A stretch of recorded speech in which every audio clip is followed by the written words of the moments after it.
쩍 소리가 먼저였다. 살갗 위에 굳어붙은 것이 균열을 일으키는 소리였다. 하나가 갈라지자 또 하나가 갈라졌다.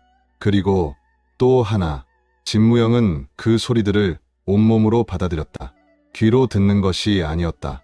피부 전체가 진동하였고 그 진동이 뼈 안쪽까지 파고들었다. 20년이 갈라지는 소리였다. 위선의 껍데기가 부서지는 소리였다. 남의 것이 마침내 자신의 몸에서 떨어져 나가는 소리였다. 검붉은 것들이 조각조각 바닥으로 떨어졌다. 땀과 핏물이 뒤섞여 딱지처럼 굳어붙어 있던 허물이었다. 독빙단전이 각성하며 새로운 기운이 전신의 혈도를 장악한 뒤 그것들은 더 이상 살갗에 붙어 있을 자리를 찾지 못하였다. 하나씩 갈라지고 떨어졌다. 얼음 바닥 위로 내려앉는 소리가 건조하고 가벼웠다. 20년의 흔적이 그토록 가벼운 것이었다. 정파의 수련이, 사부의 가르침이, 동문들과 나눈 세월이 허물이 되어 바닥에 뒹구는 것이 그토록 초라하고 가볍고 허망한 것이었다. 그리고 그 아래에서 드러난 것은 전혀 달랐다. 창백하였다. 백옥을 닮은 빛깔이었다. 그러나 연약함이 없었다.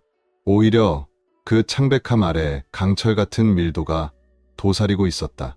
겉은 서늘하고 속은 단단한 것. 만년빙의 기질을 고스란히 품어낸 육체였다. 핏줄이 터질 듯 붉어져 있던 자리는 가라앉았고 사납게 달아올랐던 붉음은 흔적도 없이 사라졌다. 독빙단전에서 흘러나오는 서늘한 기운이 전신을 고르게 채우며 체내의 온도를 낮추고 있었다. 뜨겁게 날뛰던 것이 차가워졌다. 방향을 잃고 흩어지던 것이 중심을 찾아 가라앉았다. 진무영은 자신의 손을 내려다보았다. 마지막 허물 조각이 손등에서 갈라져 바닥으로 떨어졌다. 드러난 손은 창백하고 날카로웠다. 손가락 끝에서 검은 기운이 가늘게 맴돌았다. 독빙의 기운이었다. 그것이 피어오를 때 느껴지는 감각은 고통이 아니었다. 처음으로 진정한 자신의 것이 생겨나는 감각이었다. 20년 동안 자신의 것이라 여겼던 기운은 처음부터 남의 것이었다. 지금 이 검고 차가운 것만이 오직 자신만의 것이었다. 빼앗길 수 없는 것이었다. 진무영은 천천히 고개를 들었다. 시선이 동굴 바닥으로 향하였다. 잔해였다. 핏빛 얼음, 파편들이 동굴 바닥 곳곳에 흩어져 있었다. 크고 작은 조각들이었다. 그 안에 붉은 것이 깊이 박혀 있었다. 연소와의 눈보라 한 자락이 지나간 자리에 남은 것들이었다. 단 한 번의 솜의 자락이 만들어낸 결과였다. 진무영은 그 파편들을 하나하나 눈으로 더듬었다. 이름을 알던 자들이었다. 얼굴을 알던 자들이었다. 창천검파에서 수련하던 시절 감히 넘볼 수 없다고 여겼던 고수들이었다. 무림에서 이름이 오르내리던 자들이었고 검법이 출중하다는 평을 들어온 자들이었다. 진무영이 몇 수 가르침을 구한 적도 있었던 자들이었다. 그 자들이 지금 형체도 알아볼 수 없는 핏빛 얼음 조각이 되어 동굴 바닥에 흩어져 있었다. 이것이 사람이었다는 것을 아는 것은 지금 이 자리에 서 있는 진무영뿐이었다. 전율이 왔다. 두려움이 아니었다. 경악에 가까운 경외였다. 그러나 그것은 사부 앞에서 느끼던 눌리는 종류의 경외가 아니었다. 자신이 평생 하늘이라 여겼던 것이 사실은 손바닥만 한 뚜껑이었음을, 그 위에 진짜 하늘이 있었음을 온몸의 혈도로 받아들이는 전율이었다.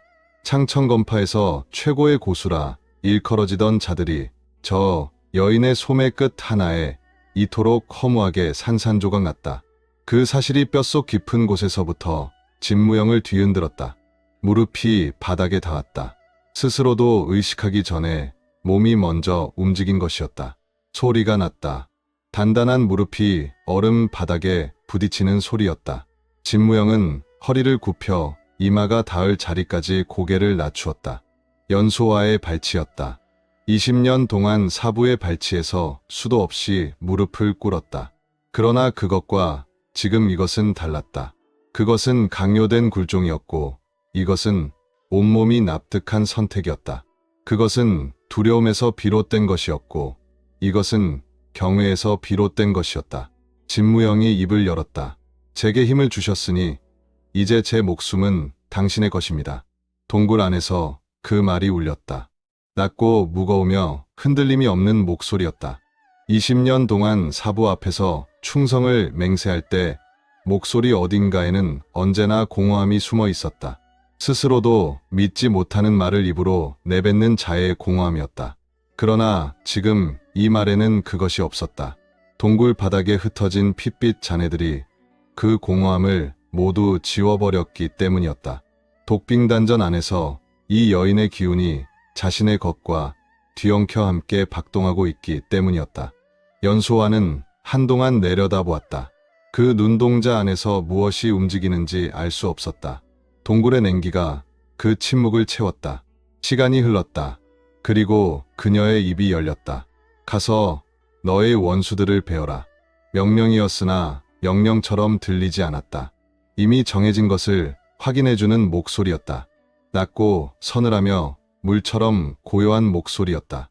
그 목소리가 동굴을 채우고 얼음벽에 스며들었다. 그리고 이 세상을 내가 원하는 색으로 물들여라. 말이 끝났다. 연소아는 더 말하지 않았다. 그것으로 충분하였다. 진무영은 이 말을 바닥에 댄 채 그 말을 받아들였다.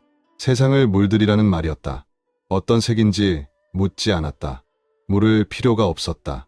독빙단전 안에서 지금 이 순간에도 박동하는 기운의 색이 그 답이었다.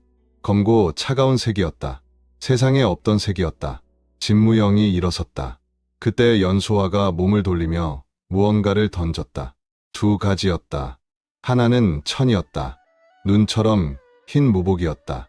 공중에서 펼쳐지며 날아오는 그것이 동굴의 냉기를 타고 잠시 흰 날갯짓처럼 흩날렸다. 하나는 검이었다. 칼집에 든 채로 날아왔는데 그 칼집에서도 서늘한 기운이 실처럼 새어나오고 있었다. 두 가지가 진무영의 앞에 내려왔다. 무복을 먼저 집었다. 손에 닿는 감촉이 차갑고 매끄러웠다. 빙화곡의 기운이 천 올 하나하나에 배어있는 것이었다. 그것을 어깨에 걸치는 순간 독빙단전에서 흘러나오는 기운이 천의 기운과 만나 잠시 반응하였다. 차가운 것이 차가운 것을 알아보았다.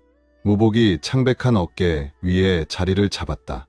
흰 것이 흰 것 위에 내려앉았다. 허물이 벗겨진 새로운 몸에 처음으로 걸치는 옷이었다. 눈처럼 흰 무복이 독빙의 기운을 품은 창백한 육체와 만나 하나의 것이 되었다. 다음으로 검을 집었다. 칼집의 감촉이 손바닥에 내려앉는 순간 무언가가 달랐다. 20년 동안 창천검파의 검을 쥐어왔다. 그 검들은 언제나 손을 억누르는 것들이었다. 남의 기운이 배인 검들이었다.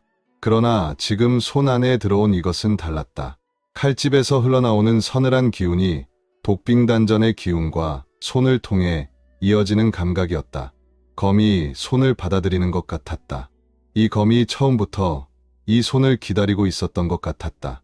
진무영은 동굴 출구를 향해 고개를 돌렸다. 빛이 보였다. 입구 너머에서 새어들어오는 겨울의 빛이었다. 날카롭고 차갑고 아무것도 가리지 않는 빛이었다. 그 빛이 동굴 안으로 가늘게 뻗어들어와 얼음 바닥 위에서 굴절하였다. 진무영은 그 빛을 향해 걸었다. 발 아래 핏빛 얼음 파편들이 부서졌다. 그는 뒤돌아보지 않았다. 돌아볼 것이 없었다. 지금 이 발에 밟히는 것들이 자신을 죽이러 내려왔던 자들의 잔해라는 사실을 알면서도 발이 멈추지 않았다. 동굴 입구가 가까워졌다. 빛이 강해졌다. 오래 어둠 속에 있던 눈이 그 빛에 반응하여 시야가 하얗게 덮였다. 진무영은 멈추지 않고 그 하얀 것 속으로 걸어 들어갔다. 바람이 터졌다. 동굴 밖으로 나서는 순간 첫 번째로 느껴진 것은 바람이었다. 동굴 안의 냉기와 달랐다. 갇혀있는 것이 아니었다. 흐르는 것이었다. 설산의 바람이 멈추지 않고 흘러와 얼굴을 때렸다. 이마를 쳤다. 허물이 벗겨진 뒤 처음으로 맞는 바람이었다. 차가웠다. 그러나 그 차가움이 독빙단전을 자극하였다. 차가운 것이 차가운 것을 만나 기운이 일었다.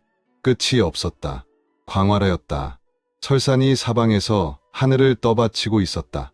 흰 것이 넘쳐 흘렀다.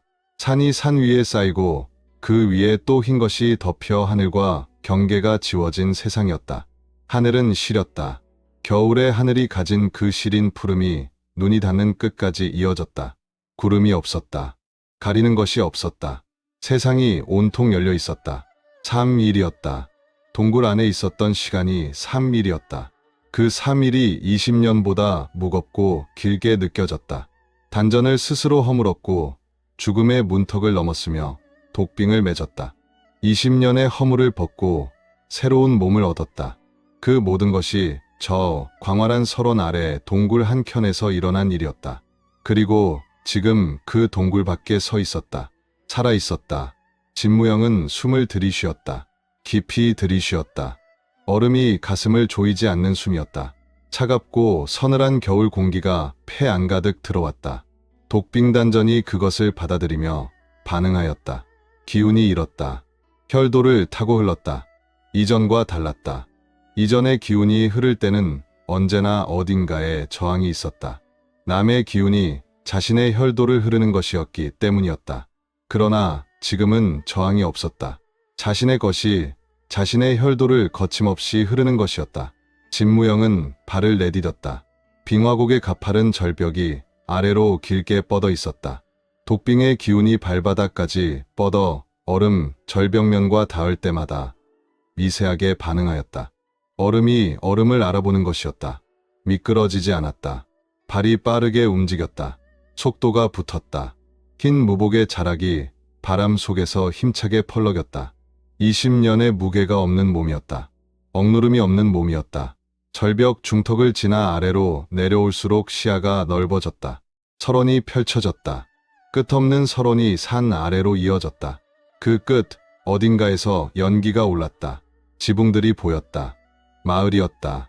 진무영은 마지막 절벽을 발로 차며 도약하였다. 몸이 허공에 떴다. 그 찰나에 설산의 전경이 한눈에 들어왔다. 흰 것들이 끝없이 이어지는 세상이었다. 그 세상의 어딘가에서 자신이 새로 태어나 있었다. 발이 설원에 닿았다.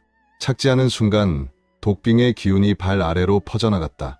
발자국 모양으로 눈이 검게 물들었다가 이내 흰 것 아래로 사라졌다. 진무영은 걸었다. 설원을 가로질렀다.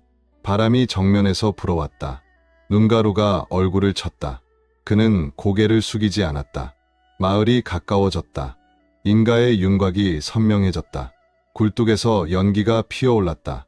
사람의 소리가 희미하게 들렸다. 진무영의 발이 설원을 가르며 마을 초입을 향해 이어졌다. 그리고 깃발이 보였다. 푸른 깃발이었다. 그 빛깔이 눈에 들어오는 순간 진무영의 몸 안에서 무언가가 반응하였다. 기억이었다. 기억을 넘어선 각인이었다. 20년 동안 저 빛깔 아래에서 살았다. 저 빛깔 아래에서 무릎을 꿇었다. 저 빛깔을 달고 온 자들이 독배를 건넸고 저 빛깔을 등에 진 자들이 벼랑 끝으로 밀었다. 그 빛깔이 지금 마을 초입에서 겨울 바람에 나부끼고 있었다. 진무영은 멈추었다. 한 번 호흡하는 짧은 멈춤이었다. 그 호흡이 끝나는 순간 멈춤도 끝났다. 손끝에서 검은 것이 피어올랐다. 독빙의 기운이었다. 차갑고 예리하고 어느 문파에도 속하지 않는 것이었다. 그것이 손가락 끝을 타고 번져나와 겨울 공기 속에서 가늘게 맴돌았다. 진무영이 그 손으로 칼집을 쥐었다. 검이 반응하였다. 칼집에서 서늘한 기운이 더 강하게 흘러나오며 독빙단전과 손을 통해 하나로 이어졌다. 입가에 무언가가 걸렸다. 미소였다. 20년 동안 지어본 적 없는 종류의 것이었다. 사부 앞에서 지었던 미소도 아니었고 동문들 앞에서 지었던 미소도 아니었다. 그 미소들은 모두 만들어진 것이었다. 그러나 지금 입가에 걸린 것은 달랐다. 차갑고 잔혹하며 아무것도 꾸미지 않은 것이었다. 사냥터를 발견한 사냥꾼의 것이었다. 마침내 쫓던 것을 눈앞에 둔 자의 것이었다. 설원에 바람이 불어왔다. 흰 무복이 뒤로 힘차게 펄럭였다. 손끝의 검은 기운이 더 짙어졌다. 마을 초입의 푸른 깃발이 그 바람에 나부꼈다. 진무영이 한 걸음을 내디뎠다.